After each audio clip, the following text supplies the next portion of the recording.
So for those of you who don't know, my name is Kayleen Harrington and I recently joined the Norfolk Chamber of Commerce. So before I start, I'm extremely excited to let you know that our flagship event, the Big Debate 2021, is live on our website and going virtual for the first time. This high-profile annual event is a key date in the commercial calendar for the start of 2021. On Friday, the 5th of February, we'll be bringing together Norfolk MPs and local business leaders to discuss and debate the issues affecting businesses in the region. This year's topics are Beyond Brexit, People and Skills, Climate Change and Going Green, and Rebuilding the Economy. I'll include in the chat a link to the event page where you can find out more details and book your place. So thank you so much for joining us on our next recovery programme. This series has been designed to support businesses to restart, rebuild and renew. So let's talk about talking. Why would other people listen? Why should people care? What if I freeze, blank, make a fool of myself? What if it ruins my career or costs me my job? These are some of the thoughts we hear internally before speaking in public. These thoughts keep us alive, but they also stop us from taking the leap to share a message to an audience and ultimately inspire change. Following the presentation, there'll be a live Q&A where Emma will be answering all your questions. So please use the Q&A function when you have a question. And just to confirm, we do give you a copy of the presentation following this event. So Emma, over to you. Thank you so much, Kayleen, and welcome everybody. Kayleen, if you can share just the first two slides to start with, and then I will kick off. So to give you a bit of background about who am I, I'm actually French. You can probably hear it from my accent. And I'm from Normandy, which is pretty much Norfolk. let's be honest. I feel very much at home here, and I arrived in the UK in 2010. And if we go on to the next slide, Kayleen, that'd be great. And I studied choreography at Trinity Laban in London, and that was a bit more than 10 years ago now. And I started working as a performer, a movement director, a choreographer for the stage, for films, for music videos, but also for photography. And what interests me the most is that the fact that we are all dancers in our own ways. And dance and movement animates us since we are actually 6 weeks in the womb of our mothers. So moving and dancing is truly part and a huge part in our life.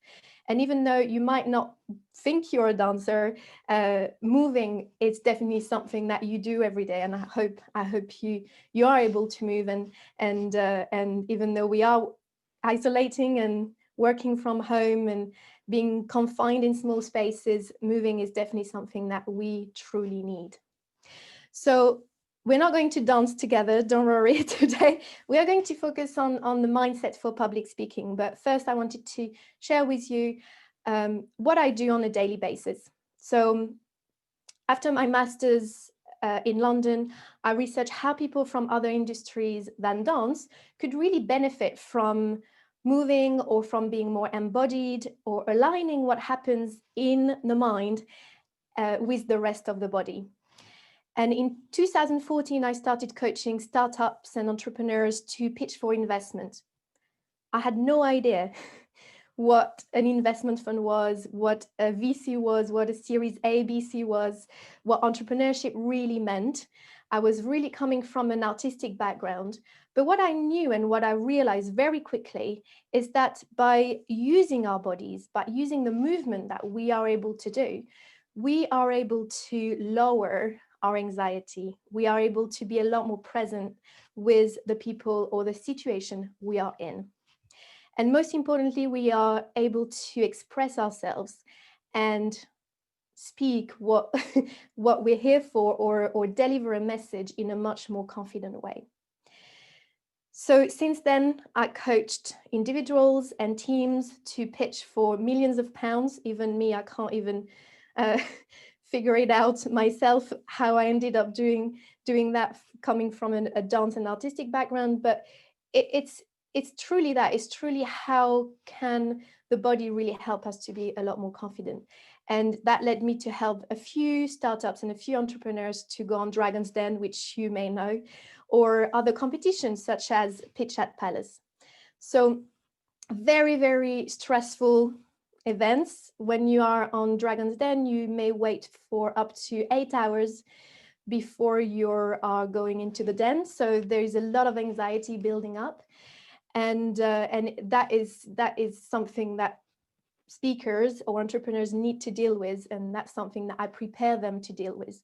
Prepare them to deal with the whole before speaking on stage or the whole before speaking on camera, because that's often when the mind goes ballistic and we get very overwhelmed by it. So that's one aspect of what I do. I work with accelerators and programs, business schools and different programs throughout the UK, but also moms going back to work. That can be a very stressful thing to do, or executives going for rounds and rounds and rounds of job interviews, or speakers giving talks up to 5,000 people in front of them around the world, and going into another country, another environment, another culture could be very stressful.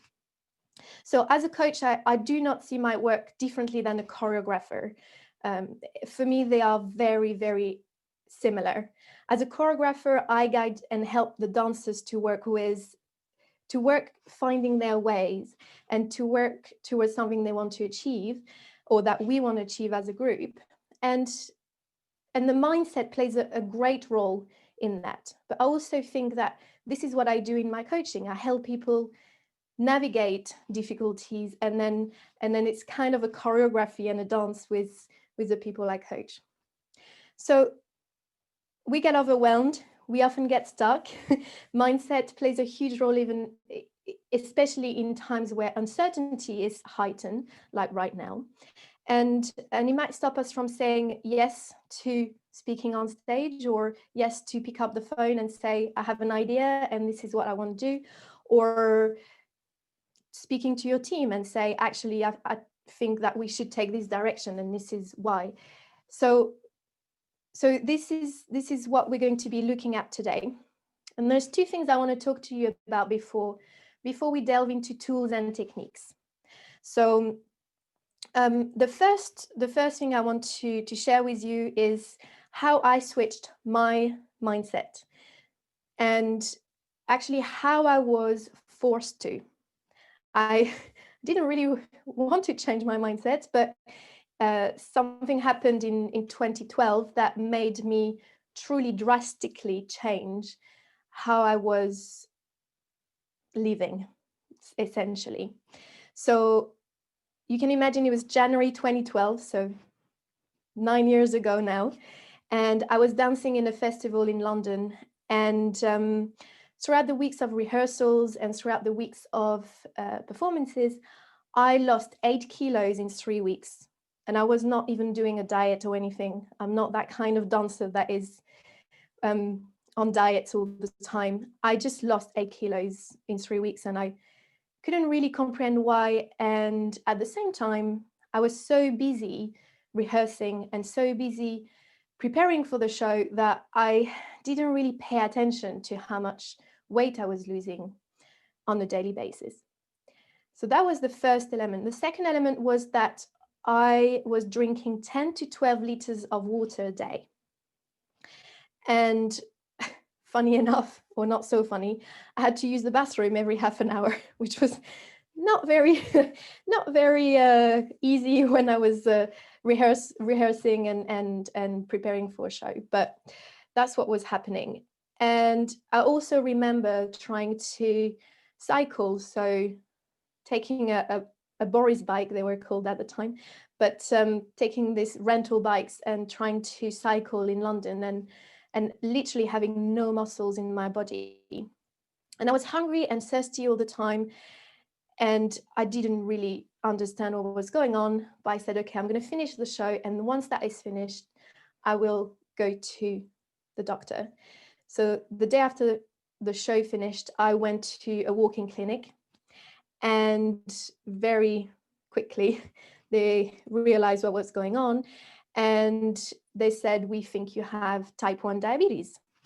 So I went to, so I'm going to cut short the diagnosis bit because I could talk about this for another hour, but I ended up to be 2 weeks at hospital, and a doctor, a very senior doctor, explaining to me, this is how your life is going to be from now on. On the outside, nothing changed. So you can see my body was not impacted. I recovered my weight very quickly. And but inside, everything changed. Inside my body, it was completely different because my pancreas wasn't functioning anymore. And I realized very quickly, and I jokingly talk about it as I have a new part-time job. I call it my new part-time job. My type 1 diabetes is basically it. It's basically something that day and night is a job I have going on in the back of my head, in my body, that I have to take care of. And I had to switch my mind to think that, okay, now you are going to do the work that your pancreas was doing before. And you have to learn how that works. And it's very complex. The mind is not meant to work as a pancreas. The pancreas is there for a reason. So be grateful for the ones you have and the bodies you have. But I can tell you that, yeah, our brains are not wired to do that, but we can train it.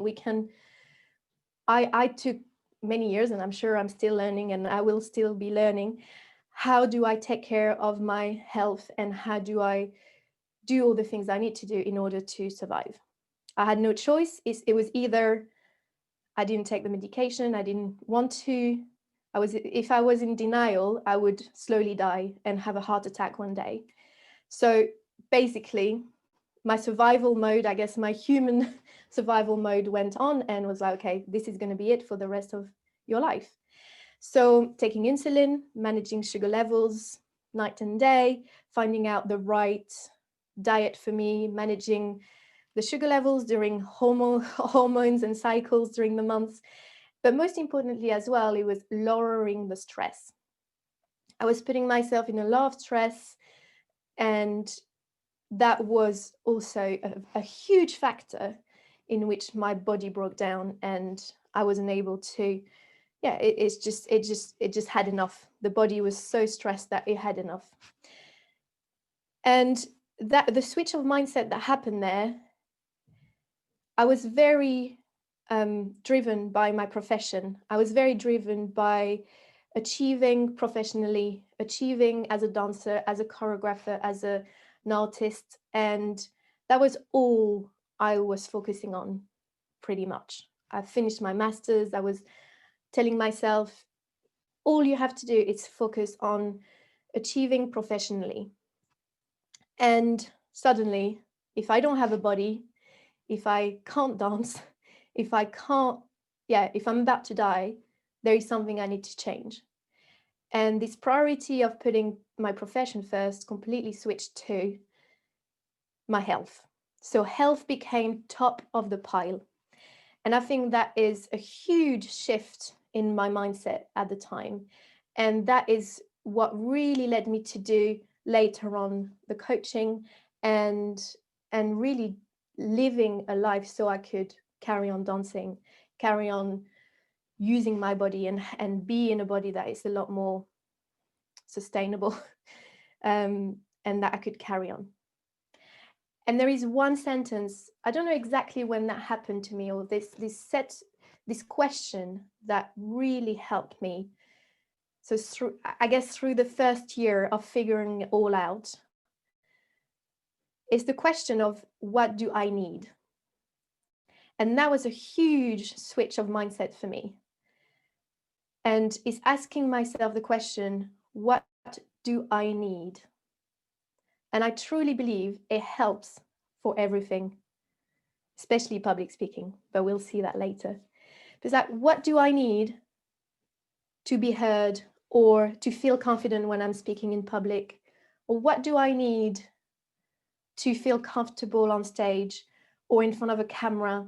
Or what do I need so my story makes sense, or whatever message you want to communicate. But starting with that came from my health and my body telling me you need to change drastically what you're doing, was it's a massive mantra. It's a massive question that I always, pretty much on a daily basis, use, because sugar levels don't sleep. So that was how I switched my mindset, or were forced to switch my mindset, and finding new ways to live more sustainably. And then the second aspect I want to share with you before we go on to tools and techniques is how I learned from others. So in 2014 up to now, I've been coaching, as I explained, but I started coaching with a lot of beliefs about confidence and about public speaking and about talk communication. So I want to share with you what I found by coaching others. And the first thing is, from very early on when I was a child, I thought that we were getting more confident as we grew older. I thought, oh, when I'll be 60, I'll be super confident. And I realized that through the coaching that I was doing, that is completely false. Because I have clients that are 70 years old, 80 years old, and I have clients that are 20, 17. And confidence is something that comes and goes. And even though the people that I coach that are 70 or 80, they achieved amazing things in their lives. They built impactful businesses. They have huge wealth of knowledge, but for some reason, they do not feel confident when speaking on stage in front of people. And often they have this impostor syndrome. And that is probably another topic. And I'm sure there are loads of resources on the Chamber of Commerce website that you can find about that. But I realized that confidence is not fixed. It's not something people have or don't have. It's something that comes and goes, and it's something that people learn how to nurture in a way. The second aspect is that some people have stronger mindset than others. Again, super false. I realized that people practice. It is not something you have or don't have. A mindset is not something that is within you already. It's something that you learned through your experiences, through your life. And this is something that people practice. Mindset is a practice. So a resilient, a growth, or an active mindset, I call it an active mindset, does not happen in a day. It's not something that you're going to wake up and be like, okay, you have a strong mindset. No, it is informed by everything you do and all the experiences you go through in your life. So public speaking being one that can truly challenge your mindset, can truly topple you or challenge it. But if you have a mindset practice, once the fear of public speaking comes or the anxiety comes, you have the practice to fall back on. And then the third belief that I had is that if there are logical ways why you shouldn't do something. So if you say, okay, why should I do this, or why should I not do this? And if there are some really logical elements that say, no, you shouldn't do this, then you shouldn't do it. That's what I thought. I thought, okay, no, this is telling me that actually I can't go there, or I can't do this because X, Y, and Z. And that is my most recent mindset switch that I've had. And it was last week, actually, listening to a podcast. If you want to achieve something scary or that you've never done, usually you make a plan. If it's a really big goal that you have, you make a plan. You look at the pros and you look at the cons, and you're like, okay, is it a realistic plan? Is it something that I can truly achieve? Is it something that I truly want to do? And you look at what you should do and what you should not do it. And then in that podcast, that person said, with the should nots, so all the list of why you should not do it, look at them as the points you need to get better at. Look at them as learning opportunities. Do not stop at, I should not do it because X, Y, and Z. But say, look at all the should not. I should not do it because X, and look at it as like, okay, so for example, I should not speak in public because I have a lisp. All right, what is it that you're going to be doing about it? I should not do public speaking because I have nothing to say. All right, so if you have nothing to say, or you believe you have nothing to say, how are you going to take this as a learning opportunity? And this is what you need to focus on. Or I should not do public speaking or pitch an investor because I'm not ready yet. Okay, so what do you need to be ready? What, go back to what do I need? This is what I need to focus on right now, and taking the should not as the aspects you will focus on for the next few months or few weeks or few hours. And then you'll see that actually they will they will disappear. There will be less and less should nots. So this was my little spiel. We'll go back to my little story. I hope you started grasping a few things about mindset from what I shared with you. And we'll now go on to the techniques and tools. So I prepared a few tools and techniques. If you have a pad with you, that's great, because I would like you to take a few notes, and we will even do an exercise together. So next slide, Kaylin, thank you. So the first one is curiosity. I think it's a huge mindset to have, is to be like, okay, I'm scared of doing that, but what's in it for me? What is it that I'm going to learn? And I love this quote by Mark Twain.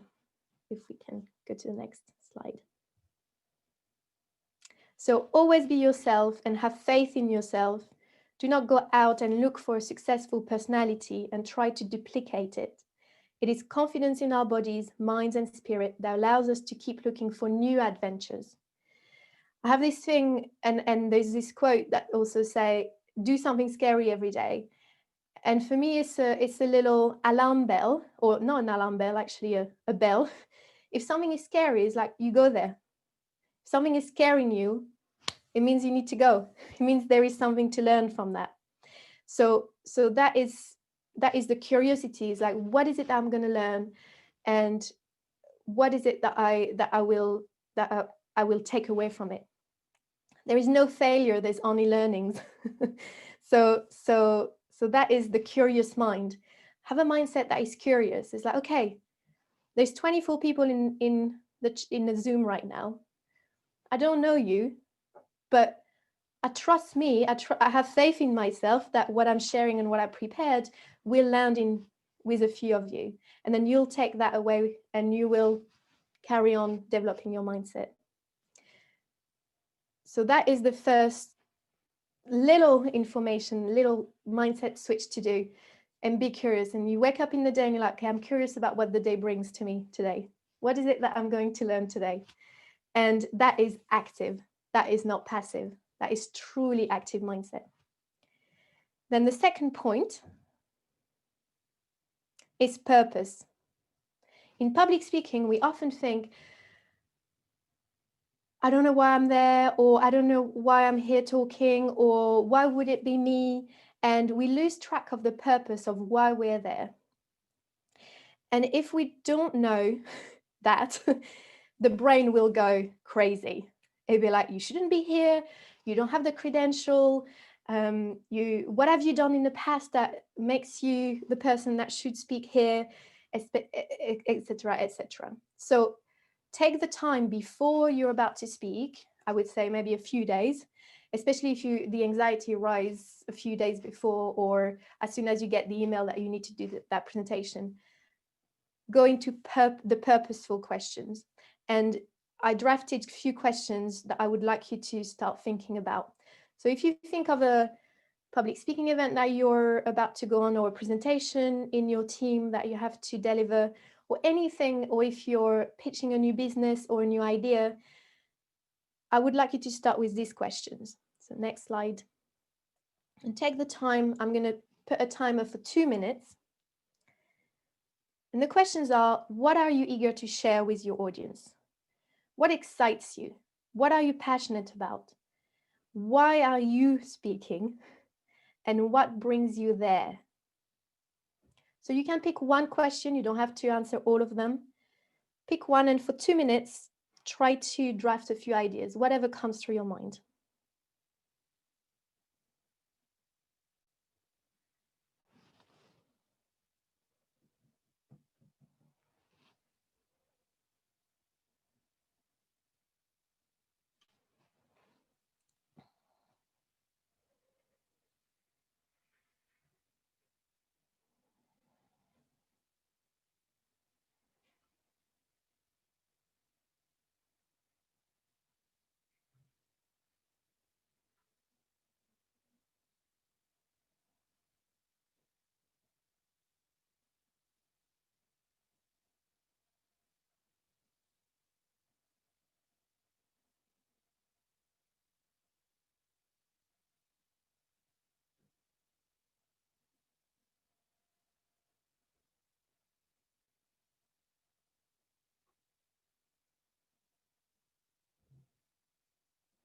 Okay, 1 more minute.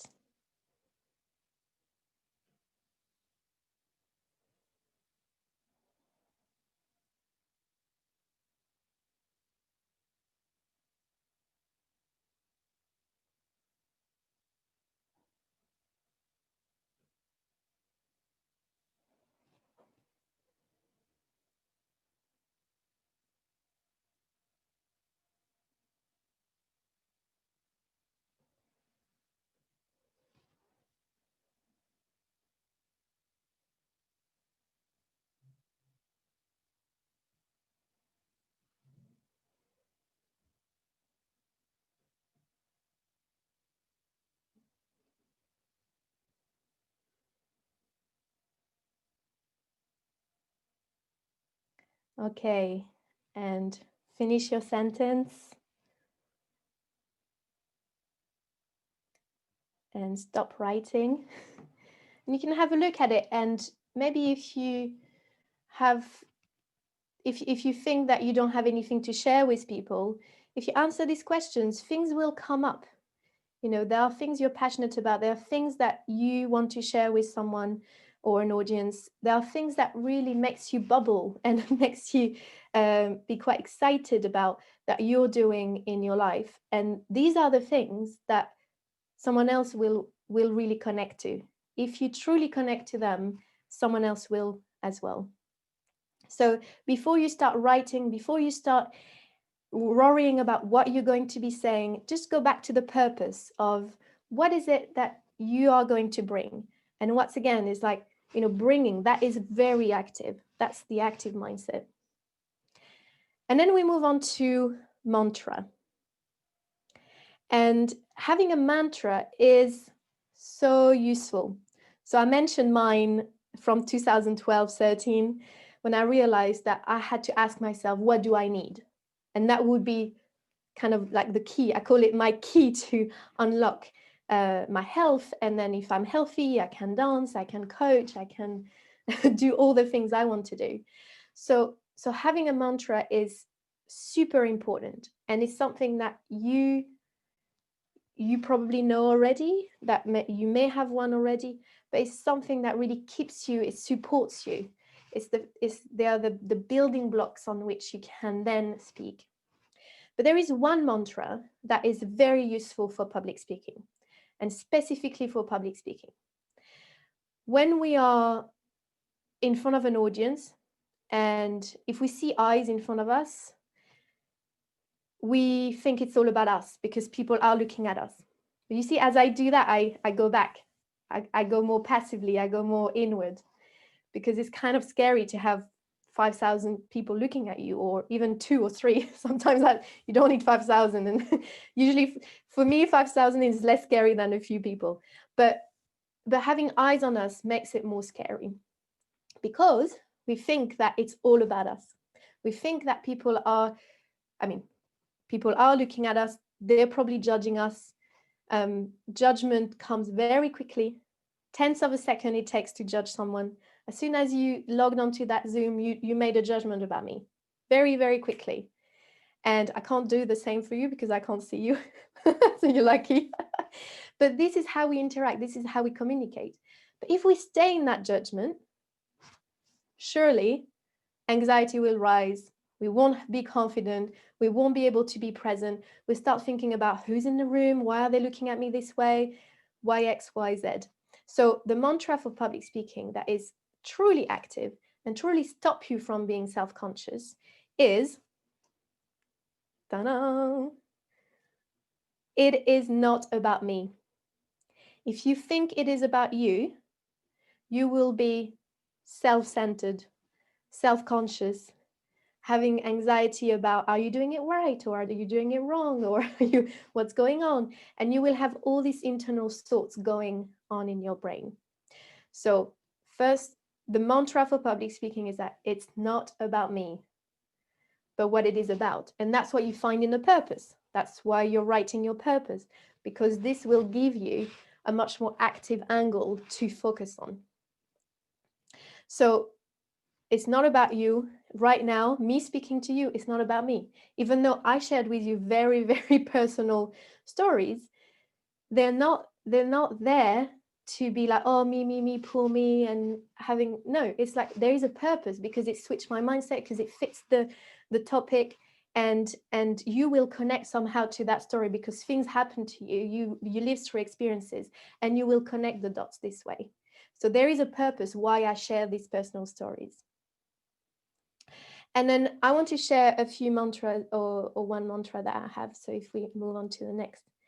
So this is my favorite quote. And then one of the mantra I have is linked to that. So you probably know this quote, but it's very powerful. I have learned that people will forget what you said. People will forget what you did, but people will never forget how you made them feel. And this is super key for communication. So how do you want people to feel in your presence is everything. And now I'm going to show you how I took this quote and made it into a mantra that I use a lot when I get very self-conscious and quite scared about speaking in front of people. If I show passion and care, they will feel it too. And I use this when I work with refugees and asylum seekers.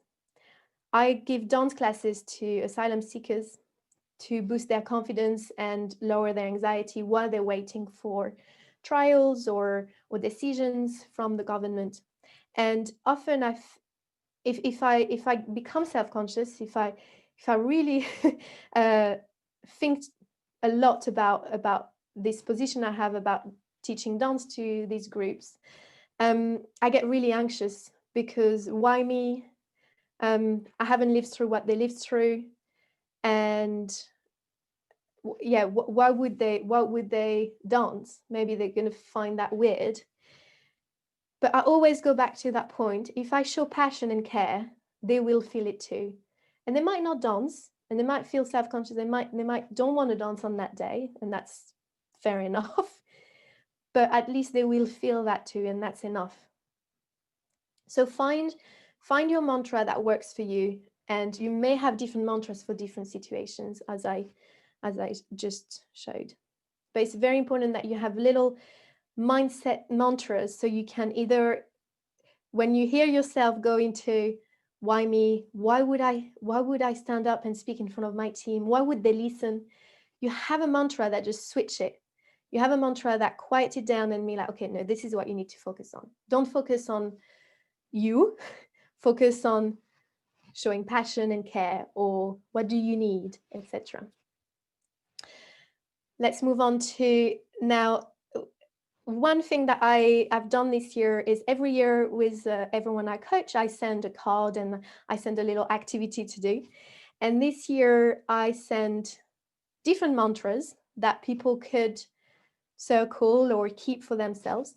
So I invite you to pick one or two from this list and look at them and maybe make it your 2021 confidence mantra. So I can maybe read them out loud if you have trouble with the slides. So the first one is be bold. The second one is don't hijack yourself. Very important. The third one is bring the love. I think we all need that. The fourth one, keep going. Another one is there's no talent, just perseverance. Truly believe that one. Face the fear and do it anyway. Just breathe. That will lead us on to the next bit. Listen to those who you value. That is from Brené Brown. She said when she has high anxiety or people give her feedback, if it's not from someone she values, she's not going to take on the feedback. So listen to those you value. I think that's very key. Bring your whole self. Don't hide, basically. Go wrong, but go strong. I mentioned there's no failures, there's only learnings. If you go wrong, you go full on. You will, don't hold back. Stop wasting time. Sometimes that could be quite useful to remind ourselves. And say yes, especially for public speaking. Say yes and then see what happens. Be curious. So I hope this gives you some mantras you can maybe try and see if it works for you, and or make your own one. Great, you will all receive the slides, so you can keep that with you. And just breathe, that leads us to the next tool that is very key. And it's a tool that can save you. It does save me, but the breath is everything in public speaking. So just before you're about to speak, or just before you're about to stand up or just start talking to your team and take the lead and take the mic, the breath can truly like help you 100%. And I have an exercise that works every time to lower the anxiety. So I'm sorry if you know it already, but it's called the square breathing exercise. So we're going to go on to the next slide, and we're all going to do it together. So I trust you will do it with me.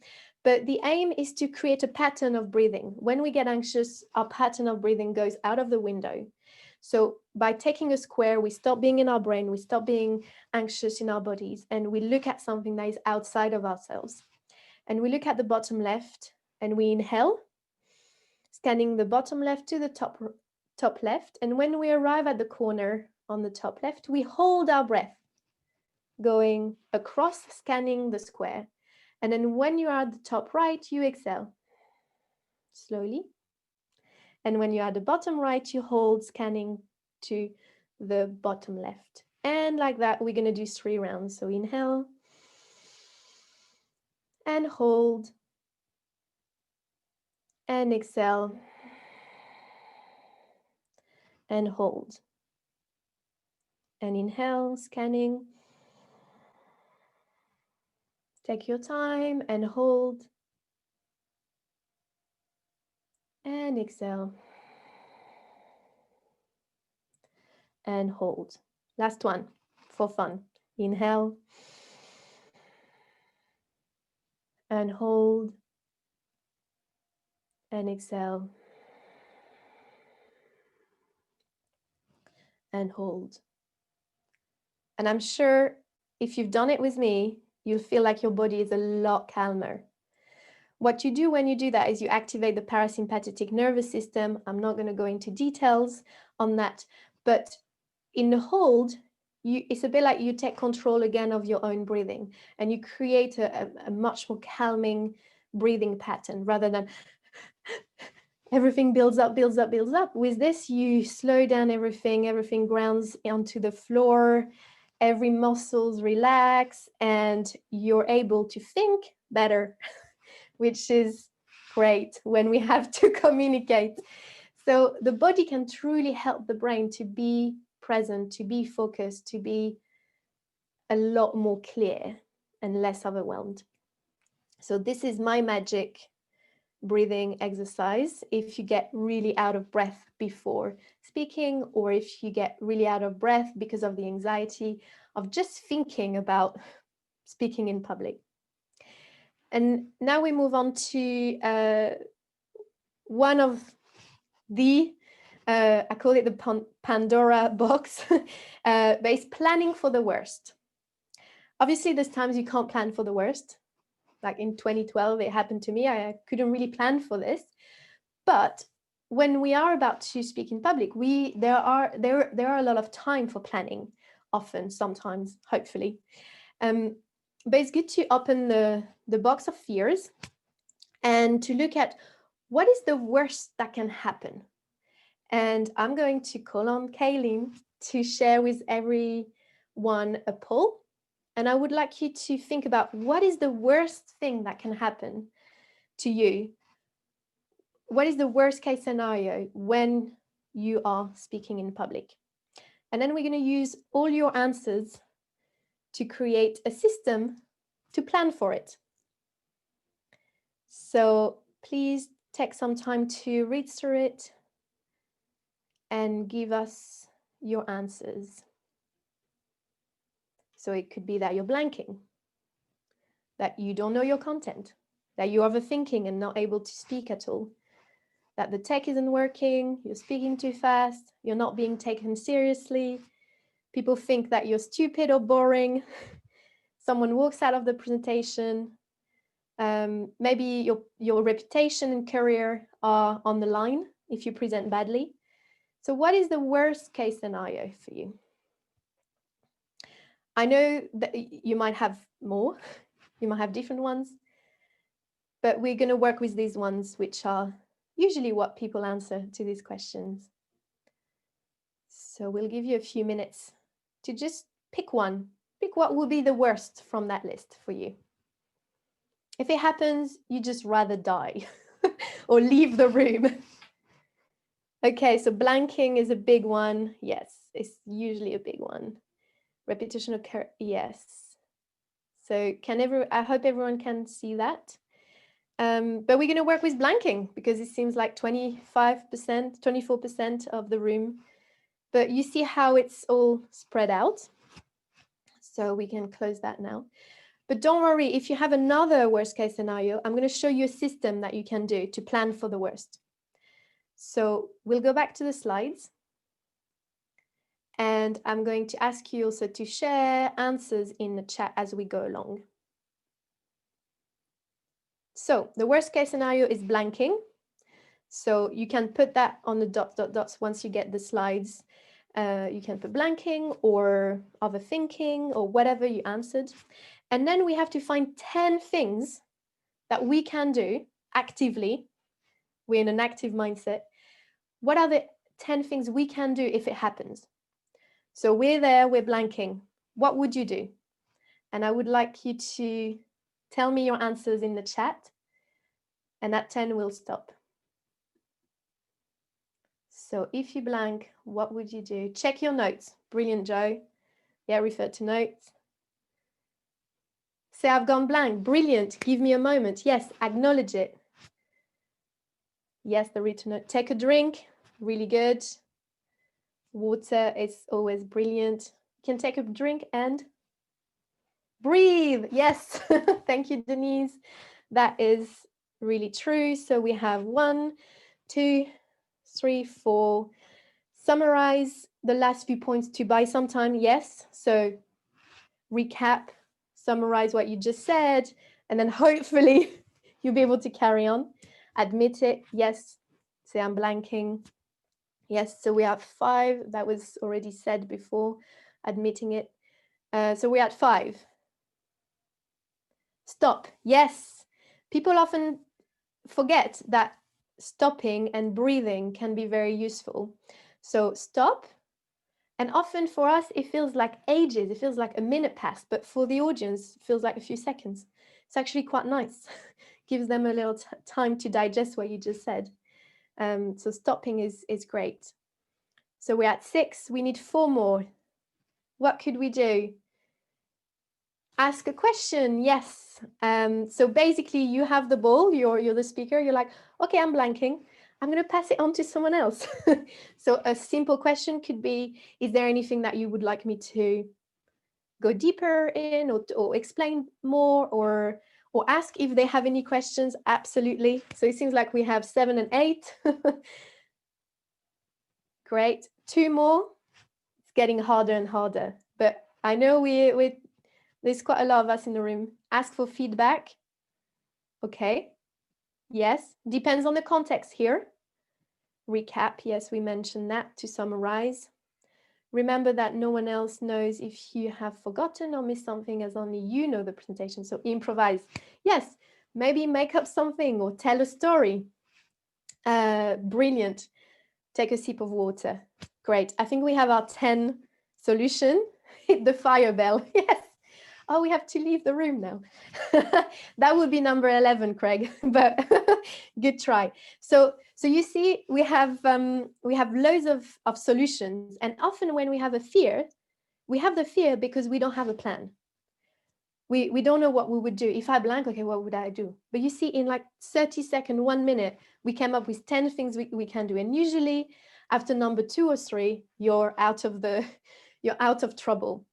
So once you have your 10 solutions or 10 action points, I suggest that you put it in order of importance. So on the right-hand side, you would order it. You say, actually, I will start with stopping, then I will take some water, I will breathe, I will summarize what I said, I will admit it. If I'm still stuck, I will admit it. Or maybe you will admit it at number 10.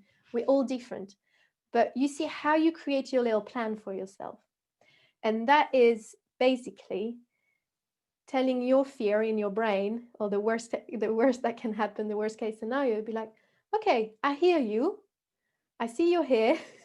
I see that I'm scared of this, but this is what I will do if it happens. So then you can just focus on doing what you need to do. And that is really useful. And it's not from me.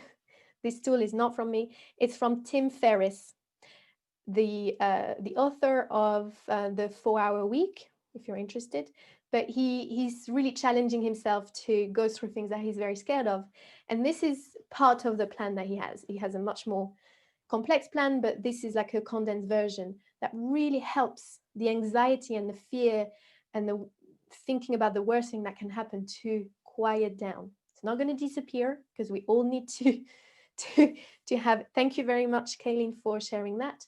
But I'm not sure this is in the book though.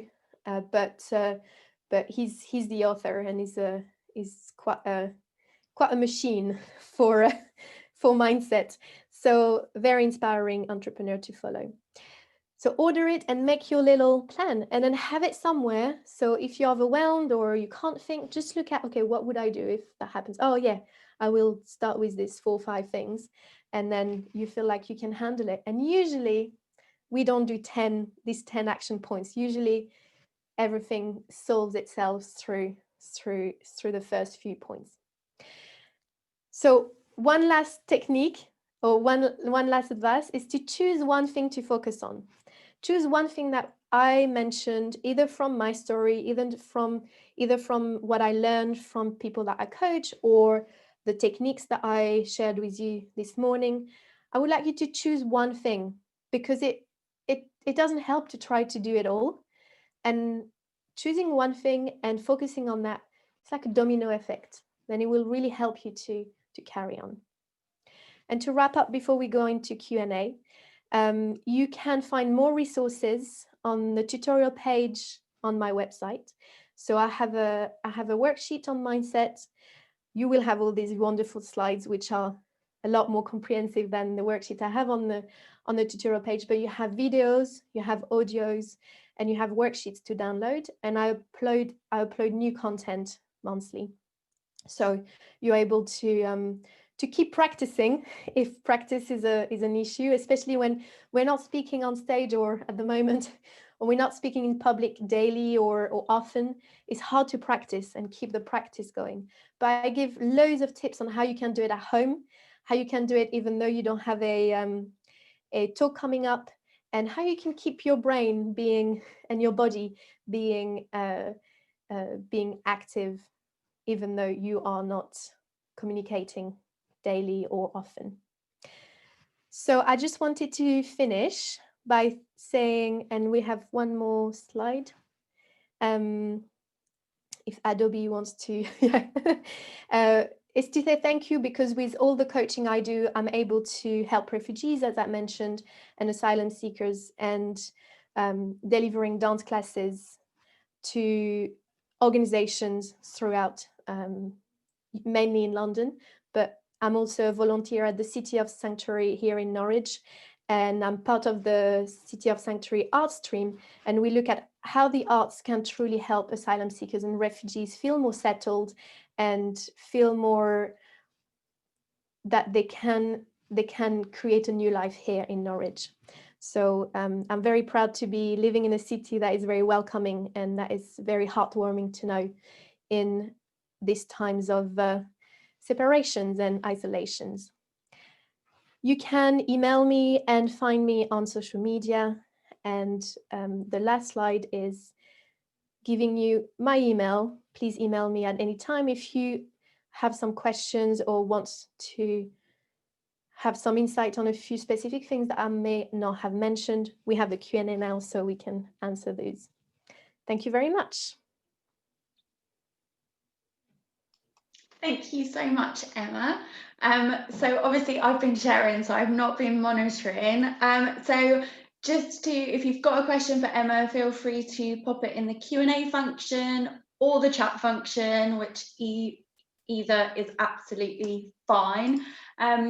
One thing that I would like to ask you, Emma, just while we wait, because I know it's easy when you're in person because you can put your hand up, but people have to type their questions.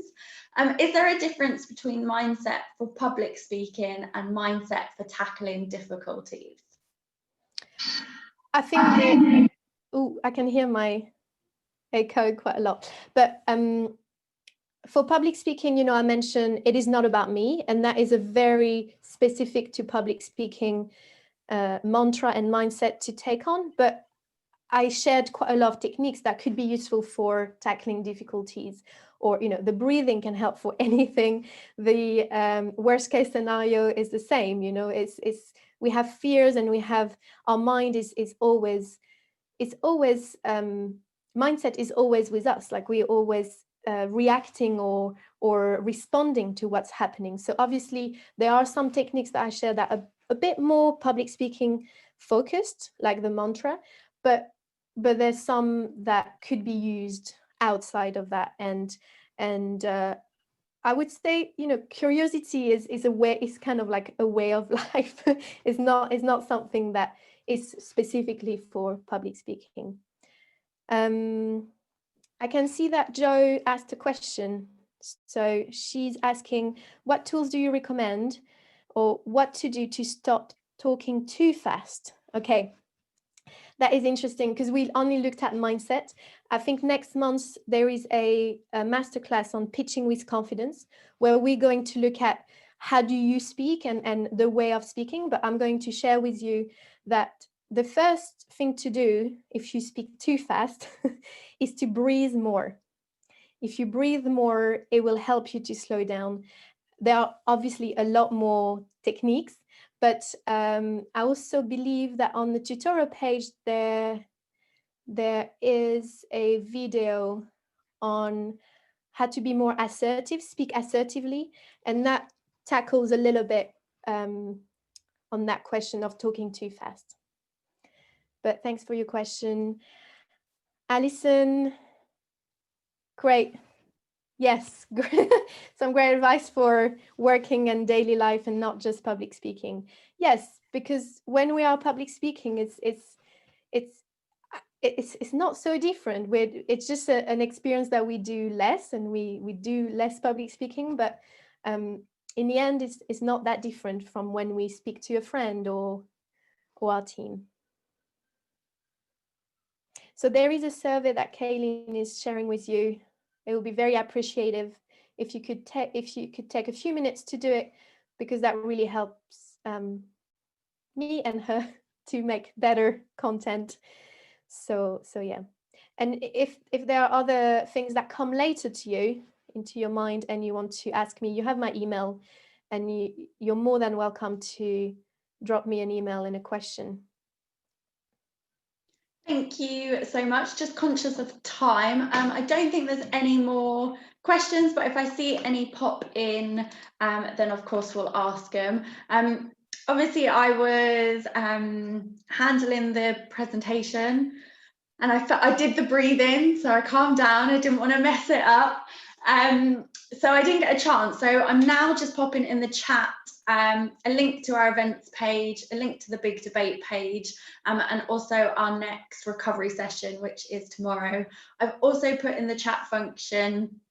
We're very excited that Emma's going to be joining us again in February about pitching with confidence, as she's mentioned. So I've popped that link in the chat function as well. I'll also include that link as well as the tutorial sign up that Emma mentioned in the post-event email, which will also have a copy of the presentation. So you'll receive that this afternoon.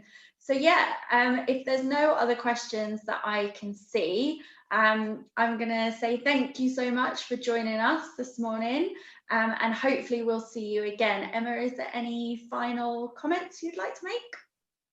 No, I think it's taking one day at a time right now, and see what the world has to offer to us, and navigating as much as we can, and be compassionate to yourself in these moments. So I'm very glad that loads of people say how helpful it was. So thank you for listening and taking part and breathing with me, and hopefully we'll have a more resilient, more active mindset as we carry on in this recovery, or hopefully recover smoothly, for all the businesses and all the projects we're building. So thank you so much for having me today, Kayleen. It was our pleasure, and congratulations again. We look forward to hearing the update in February on how you're getting along with your pregnancy. So yeah, thank you so much for joining us. We hopefully will see you again soon. I'll follow up shortly with a post-event email with all the information. So yeah, thank you. Hopefully see you soon, and see you later. Bye. Bye-bye. Everyone.